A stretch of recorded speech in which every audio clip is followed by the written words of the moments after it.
So to put an arrow into iMovie, I'm first going to draw the arrow, and then I take a photograph of it, which I import into the computer. So I'm going to open the Draw an Arrow, double click on it, and it automatically opens up in preview. Then I need to make sure that I have this part visible, this particular toolbox, and I click on the Show Markup toolbar. Then the Show Markup toolbar gives me this alpha thing. I click on this alpha 1 type thing. Then to use that, the technique is to drag across the background. And as I do, bits of it start to go red. And the further I drag, the more it goes, until I've got everything in the background. And then I release my dragging. And I've got the little lines indicating that just the arrows, that everything except for the arrow has been selected. So I want to delete everything except the arrow, and it gives me this message that it will convert it, and that's good. That's what I want to do. So I press on the convert to save it in that format. And so now I've got this new document called drawarrow.png. And now I'll put that into iMovie.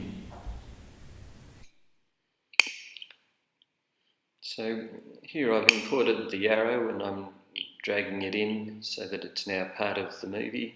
And notice that it doesn't blot out the whole of the map of Australia thanks to the removing of the background. So here I've got the video overlay settings. I choose picture in picture. Next I'm going to the crop button, and here I'm going to rotate the arrow to get it in the direction that I want it pointing.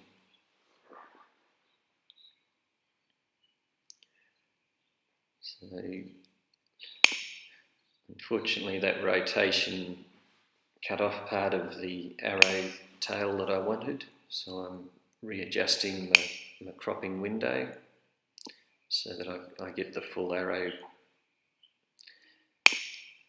Yep, that's working. So now I'll reposition the arrow to where I want it. I'm dragging it down to indicate where Melbourne is, but it's the bottom of it's running into the bottom of the screen, so I'm making it a little bit smaller. So now I can position it to where I want it.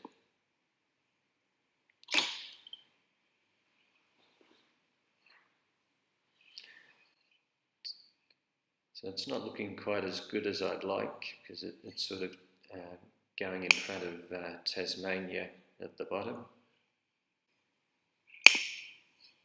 So I'll do some cropping, and in the cropping I'll rotate it to another angle.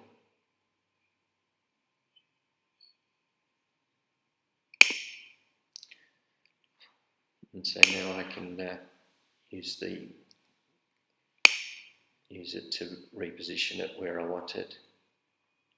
So I hope you found this useful in how to delete backgrounds and use the tool for making your own arrow.